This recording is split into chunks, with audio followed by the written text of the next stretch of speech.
welcome to this special edition of Books at Berklee for Berklee's Teachers on Teaching Conference 2022. I'm your host, Judy Pinnolis, Associate Director of Instruction and Engagement at the Berklee Library. As you know, our BTalk conference theme is Resilience and Renewal, which explores how our resilience as a community of educators, artists, and scholars helped us respond to disruptive change this past year with creativity, innovation, and new pedagogical approaches. As part of our community resilience and adaptation, the library started a new series called Books at Berklee, which reaches out to our community about the ideas, artistry, pedagogy, or creativity of various resources at the Berklee libraries. Many of these sessions are with the authors themselves speaking about their own writings. Others are faculty speaking about a favorite resource or multiple resources or databases. Today's live session at BTaught is also part of our Books at Berklee series. Berklee faculty and staff attending this session, if you would like to be a part of the Books at Berklee series in the future, you can certainly contact me anytime. We'll leave my email in the chat and a link for you to view more examples of Books at Berklee interviews after the end of this session. Today, we will be speaking with Dr. Beth Denisch about her book, Contemporary Counterpoint, Theory and Application. We will start our session with an interview about the book, and there will be time at the end of the interview during this BTaught session for questions and answers. We ask that you mute your Zoom mics and understand that this session is being recorded for later release. Today on Books at Berklee, we speak with Dr. Beth Denisch. Beth is a well-known composer and pedagogue. She received her Doctor of Musical Arts degree from Boston University and is professor of composition here at the Berklee College of Music, where she teaches music composition and theory. Her music has been performed worldwide, such as at Moscow's concert studio of Radio Kultura and in Canada, China, Ecuador, Finland, Greece, Japan, Scotland, and more. Closer to home, she's had her music performed at Jordan Hall in Boston and Wild Recital Hall at Carnegie Hall in New York. Her music is available online with recordings from Albany, Juxtab, Odyssey, Interval, and Rebecca Clark's Society record labels. Scores are published or distributed by Juxtab Music, Clearnote Publications, and Trevco Music. Denisch frequently draws inspiration from artists as well as authors for her commissioned works, such as Henry James in Sorrow and Tenderness, commissioned by the Handel and Haydn Society, Jeanette Winterson for Jordan and the Dog Woman, commissioned by the Equinox Chamber Players, and Kathleen Jamie's The Treehouse, commissioned by the Concord Women's Chorus. Other institutions that have supported Denisch's music include the Patsy Lou Fund, American Music Center, Our Bodies Ourselves, and the American Society of Composers, Authors, and Publishers. Many ensembles and organizations have awarded Denisch, including the Chamber Orchestra Kremlin in Moscow for Fire Mountain Intermezzo, Pennsylvania Academy of Fine Arts with the Philadelphia Classical Symphony for The Singing Tree, the Calyx Trio for Fact or Fiction, the Composers Guild for Motherwell Lorca's Bagpipe Lament. Welcome to Books at Berklee, Dr. Denisch. Hi, Judy. Thank you so much. That was a lot. Thank you, Judy, for including me in Books at Berklee series. And thank you, Hiram, for facilitating this session. And to everybody who's here today, thank you, because I know how busy we get getting ready for the semester. So I wanted to start off, Beth, if you don't mind, if I could do for a starter, I really found this book, Contemporary Counterpoint, takes a positive pedagogical approach. So I wanted to start at the beginning. What are the overall goals of the book? Well, it's to be relevant to musicians in contemporary styles to become better musicians, really. It was inspired by the Berklee Counterpoint online course that I authored. And Debbie Cavalier and everybody over at online said, we want a course that is specifically for the Berklee student. And So that was the approach I took. It's not about, the end is not to imitate the historical style period. The end is to have more tools in your composer toolbox that will make you a better composer, arranger, performer, improviser. It just increases your skills as a musician. That these special techniques that came from a particular historical style period, but their power is that they can be applied to any style that you do. That they're very, their power isn't in the historical style period. The power is that they can be applied in many different styles of music. Your book systematically lays out the musical methods and techniques for creating counterpoint. Tell us a bit about your experiences breaking down such a complex process into component parts for students to learn. Okay, well, part of it was knowing that a lot of our students don't come with a strong classical background. So you need to make it immediately accessible to them. And how we do that with a lot of our Berklee students is through their ears. Just amazing ears, so many of our students. And actually, as we all know as teachers, we learn from our students. So I think the seed for this started almost 20 years ago when I was first hired at Berklee part-time. I was also part-time at Northeastern. And they were just giving me private composition students. And they gave me this senior who I didn't think his musical literacy skills were at the level they should be. So I'm starting to try and give him, traditional composition lessons the way we do it. And I see we're not really connecting. And that's not usually my experience. So he said, well, can I bring you in a tape? Yes, cassette tape.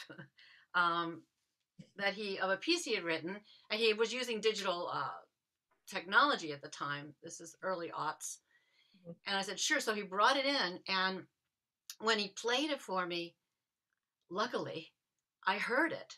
I mean, these are very advanced collage techniques that had the composer's ear, and you could see how he was manipulating the motives, and I could hear what he was doing, and it was really good. So I started asking him questions, and then he knew that I was hearing what he wrote, and he started. So then all of a sudden, the communication doors were open. We were talking. I hope he really got something out of the rest of the lessons that semester. But so his technique was linear. A lot of things he was doing. So that is counterpoint. Two or more independent melodies happening at the same time and working together vertically as well. So that helped me open my umbrella about what counterpoint is. And that started to shape more how I taught counterpoint on campus, even before I authored the online course. Beth, your book blends traditional Western music examples with selections from a wide diversity of cultures. And all throughout, the samples of music in the book are pieces outside the Western normative classical music canon and from traditionally underrepresented communities. Tell us a little bit about how you approach these so-called unconventional musical pieces. Well, firstly, we hear counterpoint everywhere, right? Just our ability to hold multiple melodic lines. That's counterpoint. Once we realize this, we're hearing in a different way and developing that contrapuntal awareness, and we have more control over our musical materials too. So it seemed natural to me to use music that I hope would resonate with the people reading the book or wanting to learn more about counterpoint. I mean, why? Some of the more esoteric canonic techniques, which I love, we have to learn from the historical style period because that's when they were created by those composers. So there's, some basic skills, reading score and understanding. But in writing them, I mean, come on, pentatonic is fantastic. You never have a wrong note. You can you can apply these skills in so many different styles that it just seemed natural to me to show examples that are out there, or to make up that additional line to a traditional jazz standard that I might have melodically inverted. So why not? It seemed, I don't know. It was exactly where I thought was the best way to reach people who might be reading the book. You had a few examples of jazz standards, as you just mentioned, and other pentatonics. Sure, I can share. I'll share. I have two. I can share two examples. Oh, okay, Let me great. Let me get here. So I took a snippet from one of our favorite jazz standards to demonstrate the simple canon at another interval. And that is an interval other than the octave or unison when we usually sing rounds, you know, or canon. So this case, it's the ninth, and it's the song for my cousin. My cousin. Let's see here. Hold on. Let me get. You know, when you're presenting, so many different things. Okay. So here's the example. And so the chord changes also changed as I was creating the other line. Is this big enough for everybody to see? That's better, yeah. Okay. So you see the leader voice starts with an F, and then the follower voice starts with a G, and they're a ninth apart. So we call that a canon at the ninth. But then it's the same thing. So, and the How Learner book, luckily, has these audio examples.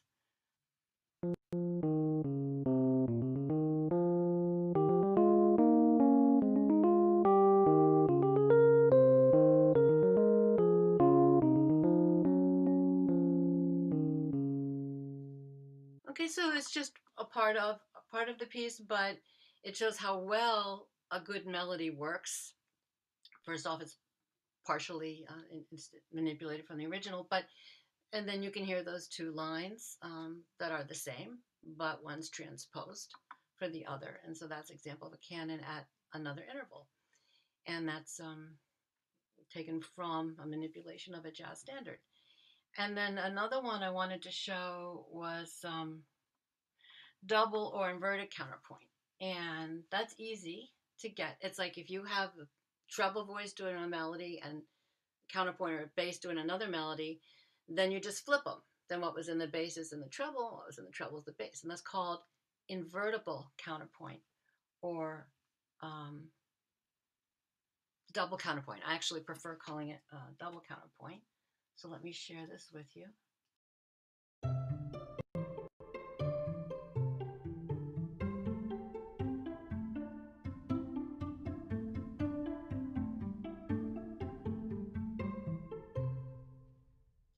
Okay, so you can hear the pentatonics, mostly kind of C major, sometimes maybe a little A minorish. But so we have this first melody in the treble in measures 1 through 4, and we have another melody in the bass that works well with it. We're holding two or more melodic ideas, lines in our head at the same time.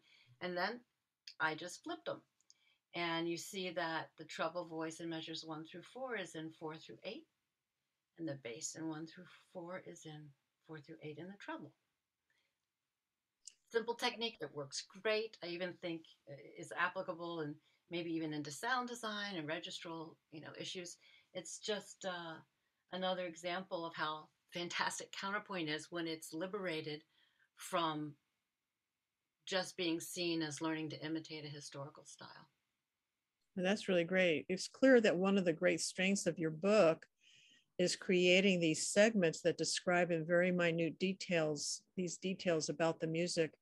What is your philosophy on having students understand sort of stepping back and seeing the forest as well as the trees, these detailed musical examples?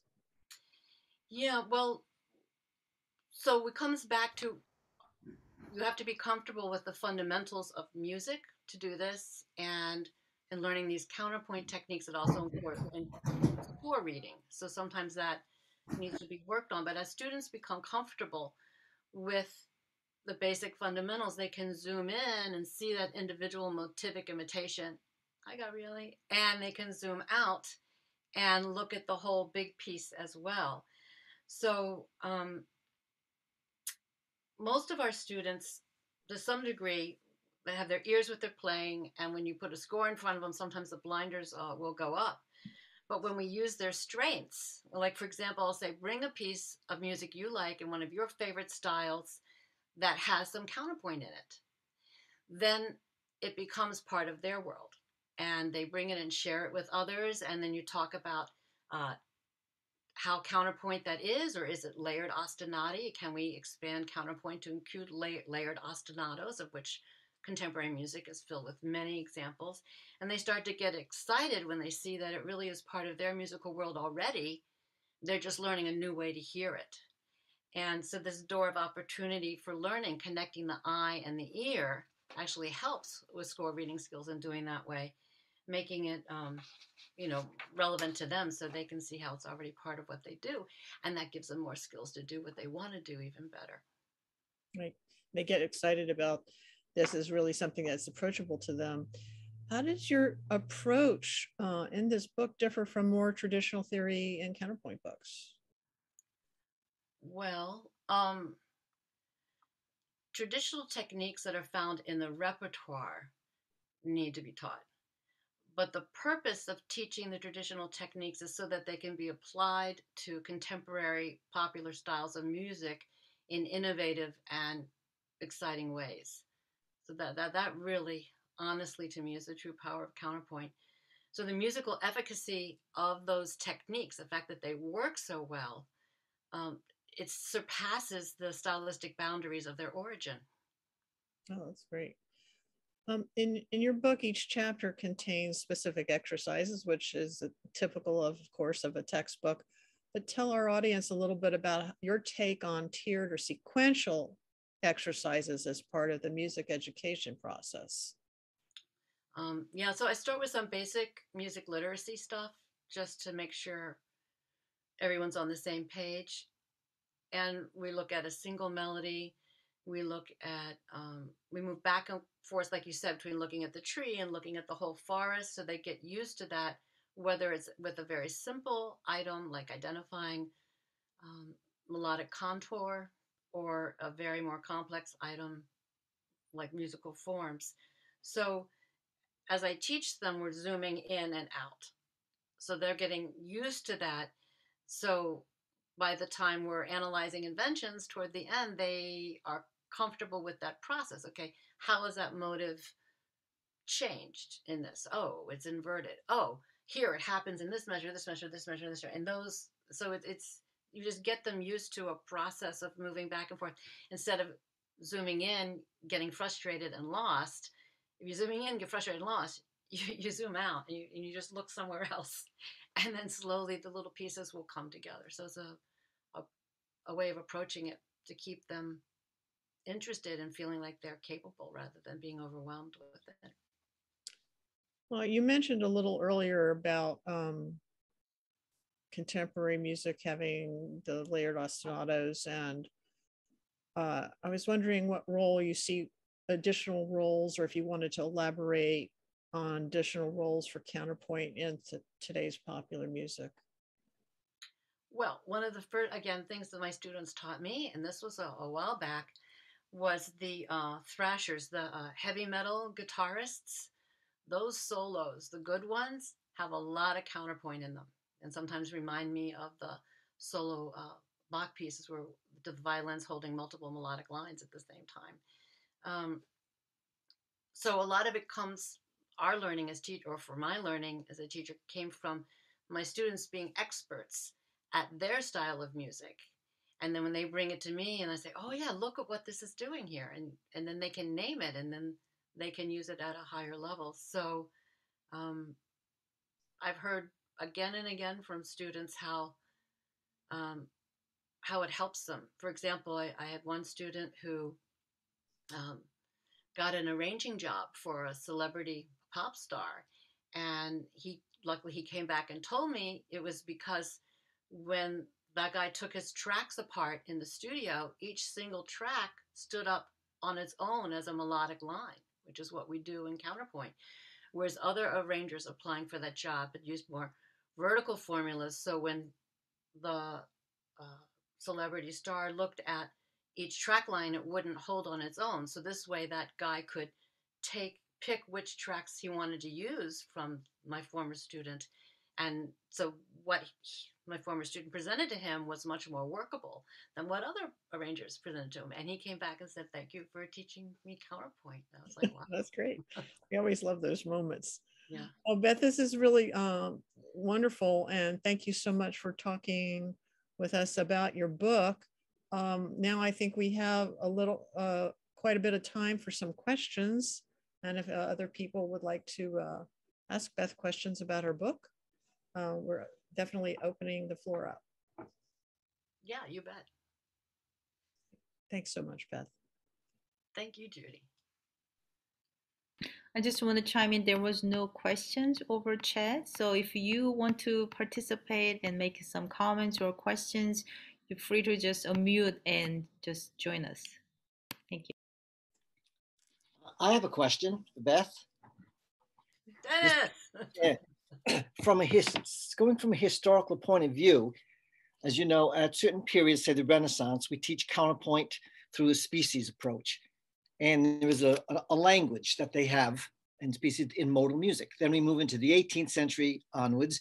We teach counterpoint in terms of chords existing at the same time and in tertian harmony. And there is a common language. And I'm just curious how you deal with even getting to the 20th century where there's no common language in which to teach all these different techniques. I'm sure it's much harder. So I'd like to know how you did this.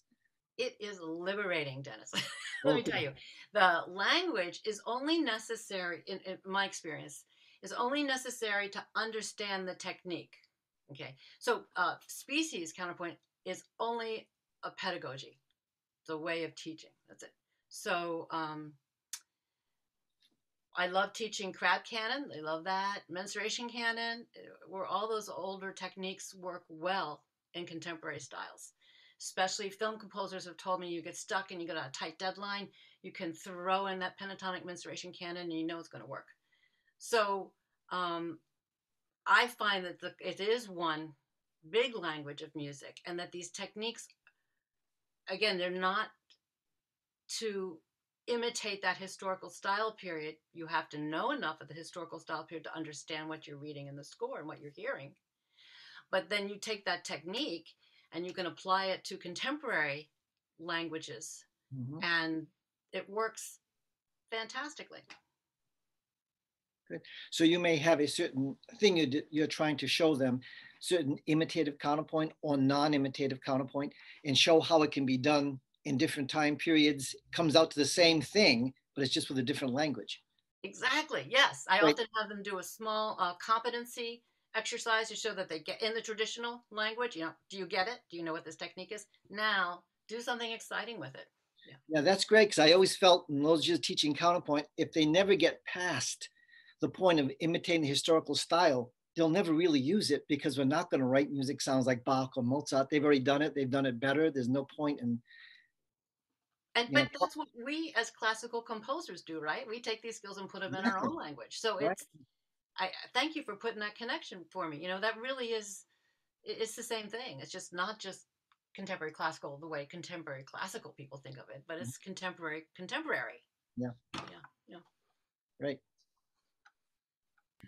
Beth, and there was a couple of questions on the chat, so I can read it to you. There's John Kramer said, could you speak about intervals in contemporary counterpoint? I noticed the intervals in your examples were very consonant, but contemporary styles often stress less conventional intervals. Oh, very insightful, John. Yeah, when I'm doing contemporary examples, I will try to stay conservative. You don't have to. So when the student's moving from, oh, this is what I saw on the score, you know, I didn't see any one-to-one perfect fourths, you know. So when I'm not strictly staying, you know, in the traditional way, but yeah, I will kind of emphasize sometimes a more consonant sound just to maybe try and help them flow into a more dissonant sound. I mean, I do, one of my favorite pieces toward the end of the semester, if we have time and the students aren't struggling too much, is to do a piece of Bartok that has some good counterpoint in it, which is very dissonant and angular. So yeah, but yeah, you're right. Good call on that. The ones I shared. Yeah. And also Julia said, would love to see table of content of the book and an example of one of your exercises if possible. Sure. I do want to mention we have copies several copies of the book in the library, so anybody can check a copy out. Yeah, I can try to take a picture and check out the table of contents. But basically, I have it just in 3 parts. And the first part is what I spoke about before, the basics. So it's not as much, it is about counterpoint, but it also is covering fundamentals of music for those students who still might be struggling a bit with their reading. So it's just, here's how we name intervals. Here's how we call non-chord tones, because that's actually a really big thing that people don't think about in counterpoint, is those 3 and 4 note groups. We don't have unprepared approach tones in traditional counterpoint, and those 3 and 4 note figures are a lot of what define that style historically of what we hear with them. What's a motive, how to manipulate a motive, which jazz improvisers are already very skilled at, and they catch it right away, and they understand how we name those different types of manipulations. And then the simple canon, which is a round. We start with the simple folk songs that use rounds, then we talk about how we would use a round, a canon, a simple canon, at the octave or unison and counterpoint. So that's basics. And then part 2 is more motivic imitation and different types of canon.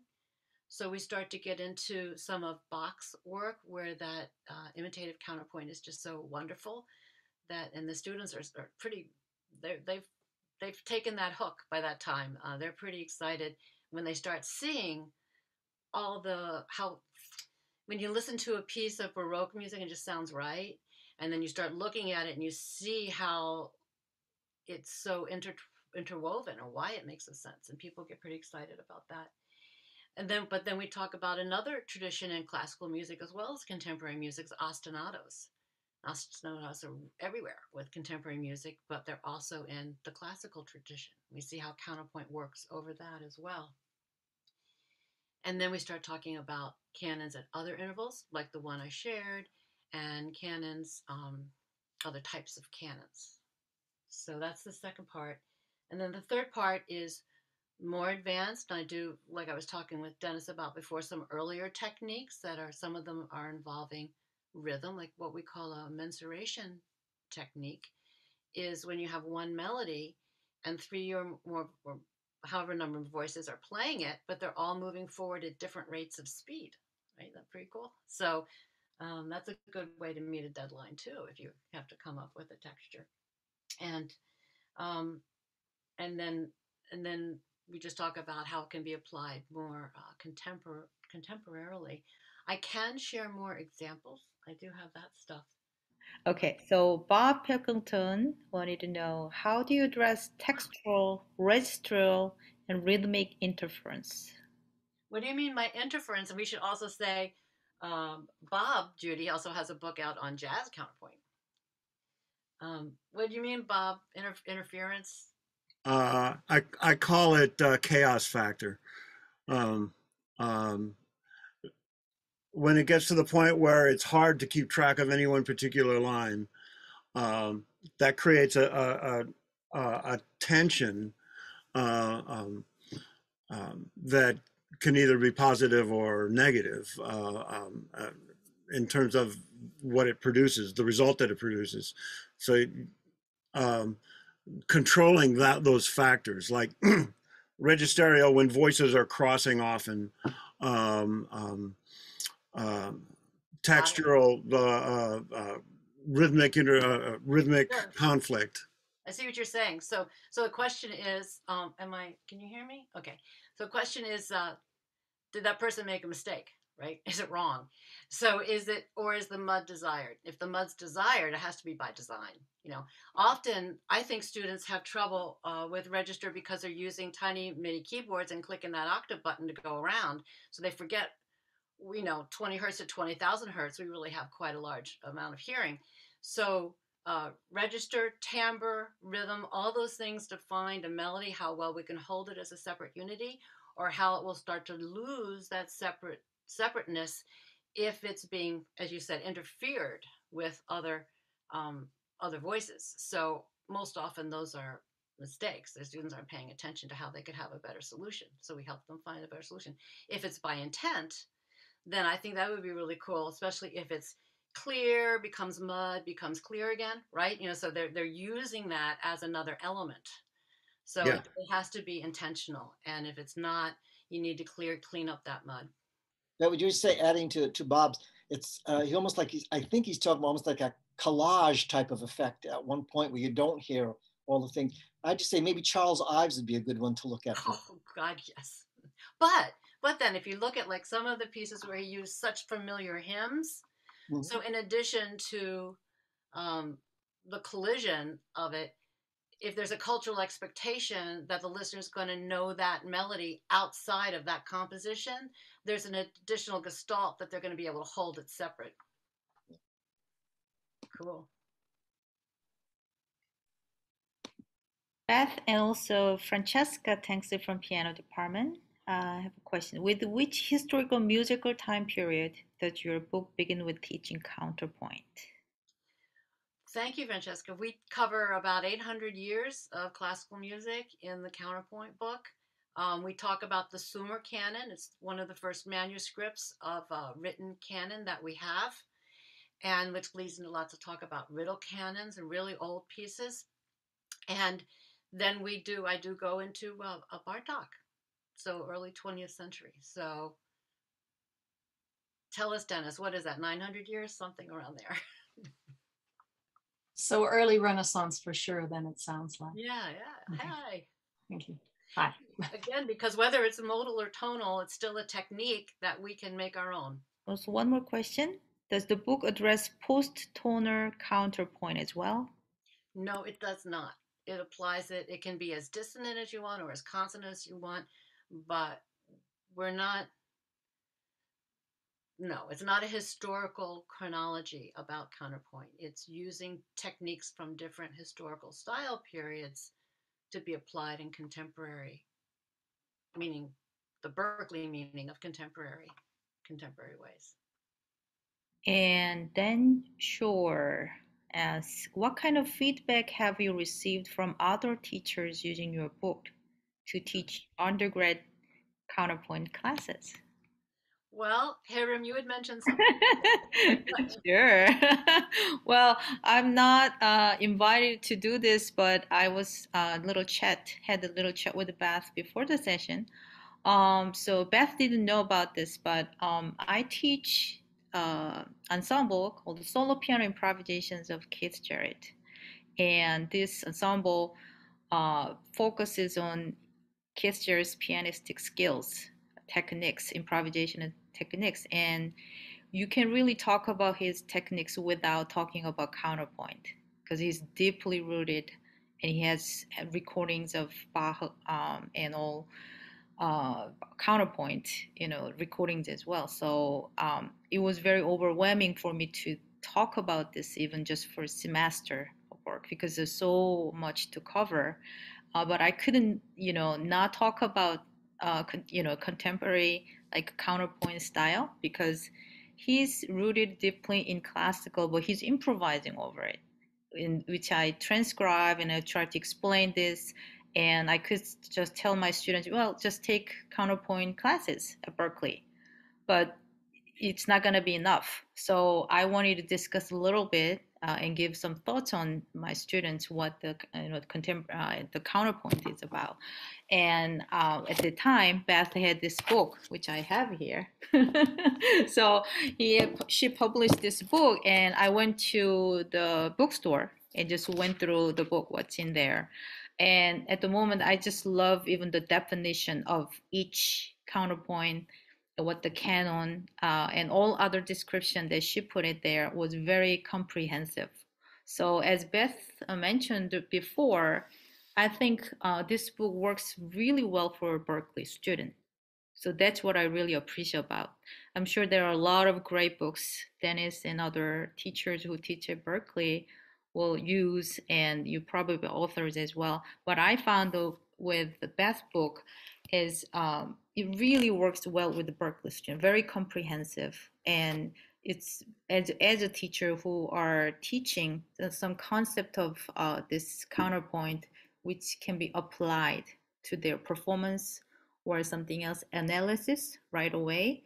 This was the best book that I could use. So I just want to tell you, I'm so glad like that Beth was very flexible and adaptable to teach this very deep technique, classical technique to apply to contemporary and jazz styles. So which my students can be very benefited. So practical application that I appreciate the most. And you have an example of students' homework assignment that you posted at the end of the book, including odd meters and everything else, crazy stuff there. So I appreciate how she was working really hard to make this very important topic in music to work for the Berklee student. And you can also talk about how other people praise about you, Beth. Thanks so much, Erin. Thank you so much. It is the required text at University of Maryland, Baltimore County, and I do have so when I was putting the book together, I wanted to show some of the best projects that my students had done, and I did prepare one to share with you today. It's from one of my students. This is in chapter 10 of the book. The last chapter of the book is just examples by students who've taken the Berklee Online Counterpoint course and for their final projects. And let me get this one up for you. So let me find it on so I can put up the score so you can see the score. And let me get the audio happening. The student gave me the audio to use. All the student pieces included, I got permission for.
Yes, to JC. Yeah, there was a maximum measure limitation on the piece, so it could have gone on much longer.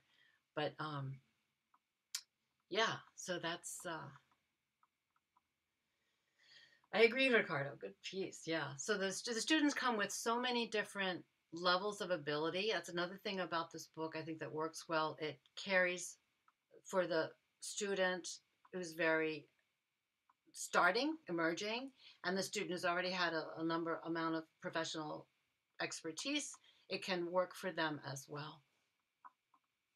Hi, Mark. Do you want to ask a question? Hi. Hey, Mark. Sorry, I'm on my phone, so I'm a little low tech here and hard to type. Beth, I'm really looking forward to looking through your book, which Jonathan Pace gave me a copy of, so I'm excited about it. I've wound up using concepts from counterpoint a lot in teaching songwriting, but I noticed that even though you have this very, very broad view of counterpoint, you're still kind of defining it as multiple melodies. And a lot of times in songwriting, there are things that feel very contrapuntal, but don't always involve the melody. And I guess you've said, like in some of the more contemporary stuff, they may be using timbre and texture and rhythm and all kinds of other things like that. But I wonder if in the book you found a way of kind of abstracting principles that go beyond just the embodiment in melody, that so you could kind of look for contrapuntal relationships between different aspects of lyrics or lyrics and melody and things like that. Concepts like oblique and contrary and parallel, similar motion, for example. Certainly could, for sure. And I think also it's in the definition of melody. You know, a good bass player, often those bass lines are extremely melodic. Yeah, so melody doesn't just mean what the person's singing or the primary treble featured line. It means any line that makes sense when played by itself, right? That it has an identity. So all the time, it's not just like homophonic music where you have melody, chords, and bass line. It's looking at music where the texture is a linear focused. So all the instruments are playing lines that can hold their own as melodies most of the time. But I have really been wanting to hear from people who are more into sound design, their contrapuntal awareness of what they do. So I think even for non-pitch distinct textures, you can have contrasting textures being applied in a contrapuntal manner as well. Yeah, that's so interesting because say if you talk about counterpoint in lyrics, it may not be a separable line, but it may be one aspect of the lyrics, like rhyme, might be counterpointing with metrical length of lines. So you can't necessarily say separate lines that you can hear separately because it's different aspects of the same material, but it still has this kind of contrapuntal relationship to it. And you might find the same thing in sound design, I guess. Yeah. And I think I don't know if we got back to it, but Julie, I would have been disappointed if you hadn't asked about microtonality. So even just thinking about your question explodes my head, right? I mean, I was actually micropolyphony because someone else mentioned ligety, and I was actually thinking more of the micropolyphony there, that kind of super dense thing. Yeah. But go ahead about the microtonality. No. All of a sudden, I'm talking about squares, and all of a sudden you're giving me a cube, or even more. So what can we hear? Right? Yeah. It's amazing. So of course, but no, I don't deal with microtonality in the book. Yeah, but what about the question that was just before mine about micropolyphony? That was actually what I was referring to someone else's question about micro. Oh, I missed that. Yeah. That was me. There was just a comment about Ives and this idea of collage that Ives uses and how it's a textural effect, but then as you mentioned, there's also these cultural references, right, to vernacular music. And so that's like sort of a different, I was just observing that's like a different textural effect from someone like Ligeti, who is, anyway, this is really enjoyed your talk. I just want to say also. I love it, Ryan. Thank you. Here, and it's really fascinating. Yeah. Anyone doesn't know Julia, she's a master with microtonal singing. And I don't know if you did a BTOT years ago when you taught someone how to sing. I think it was David, I forget, he was on our executive union committee. Right. That was amazing. Yeah. Tusinski. David Tusinski? He co-presented. Oh, he co-presented. There was someone, a faculty member, who volunteered to try to sing something, right? And he did. Right? Beth, I have a question.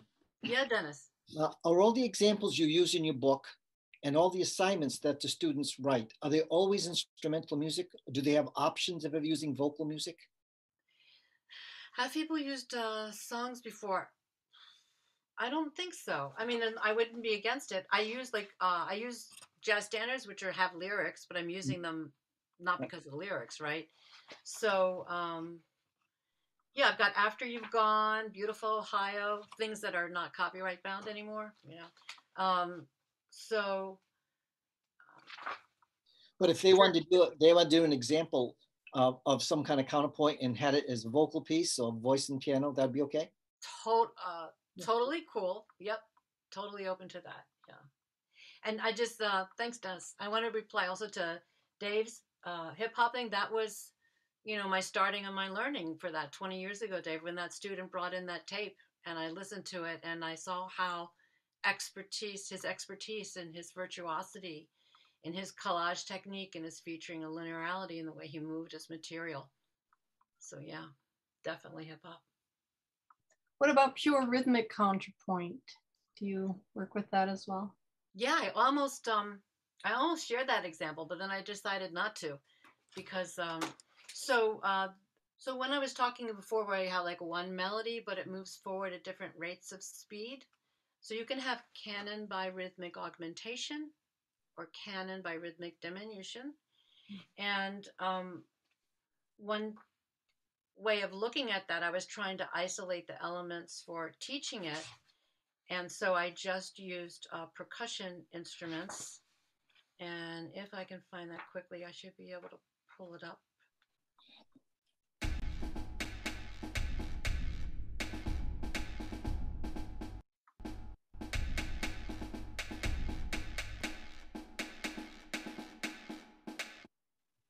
Okay, I'm going to stop that because it's hard to hear with that. What we have is 3 different lines happening. One's moving really slow, one's moving at a medium rate of speed, and one's moving fast. And it's a proportional relationship that makes this technique. Anyway, that's the book. I think we're about out of time, but thank you all so much for coming. I really appreciate it, listening to what I really think is the way to go with for many of our Berklee students for counterpoint. Thank you, Beth. Thank you, Beth. Thank you, Beth. Thank you, I'm looking Beth. forward to getting your book. Thank you, Ricardo. Well, first of all, thank everyone for coming. And this was a fascinating discussion and so many questions Beth was able to answer and fill us in on. And I'm looking forward to even hearing more from all of you. Anyone interested in books at Berklee, feel free to contact me. Thank you, Beth. Thank you, Thank Judy. you, Judith. Thank you, Hira. Thank you.